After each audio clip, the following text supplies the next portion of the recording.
ఇండస్ట్రీలో ఎన్నో బ్రేకప్స్ ఉన్నాయి. కళ్ళ ముందు విడిపోయిన సెలబ్రిటీ జంటలు ఉన్నాయి. ఆ తర్వాత మరో కొత్త జీవితాన్ని ప్రారంభించిన వాళ్ళు ఉన్నారు.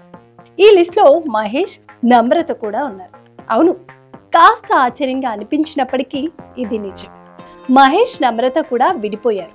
కానీ మిగతా వాళ్ళలా కాకుండా కొన్నేళ్లకు మళ్ళీ కలిశారు. ఈ విషయాన్ని నమ్రతనే స్వయంగా బయటపెట్టారు. మహేష్, నమ్రత వారిది టాలీవుడ్ లో ఎంతో అన్యోన్యమైన జంట.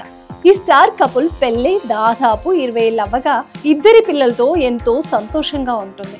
పెళ్లి తర్వాత నమ్రత సినిమాలు పక్కన పెట్టి ఫ్యామిలీకే ఫుల్ టైం కేటాయించింది. అయితే గతంలో ఈ జంట కూడా విడిపోయిందట. ఈ విషయాన్ని నమ్రత బయటపెట్టింది.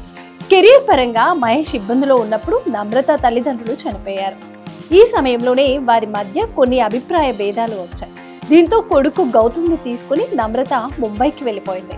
కొన్నేళ్ల పాటు మహేష్, నమ్రత విడివిడిగానే ఉన్నారు. అయితే ఇలా విడిపోవడం వల్ల తమ బంధం ఎంతో బలమైందని తెలుసుకున్నామని నమ్రత చెప్పారు. విడిపోయి కలుసుకున్న తర్వాతే సితార జన్మించిందట. అంతేకాకుండా మహేష్ కోసం తన సినీ కెరియర్ ను పక్కన పెట్టినట్లు నమ్రత తెలిపారు. పెళ్లి తర్వాత తాను పని చేయకూడదని మహేష్ ముందే చెప్పాడట. స్టార్ హీరోయిన్ అవ్వాలనే ఆశ తనకు ఎప్పుడూ లేదని, అందుకే కెరీర్ ఆపేసినప్పుడు పెద్దగా బాధ అనిపించలేదని నమ్రత చెప్పుకొచ్చింది.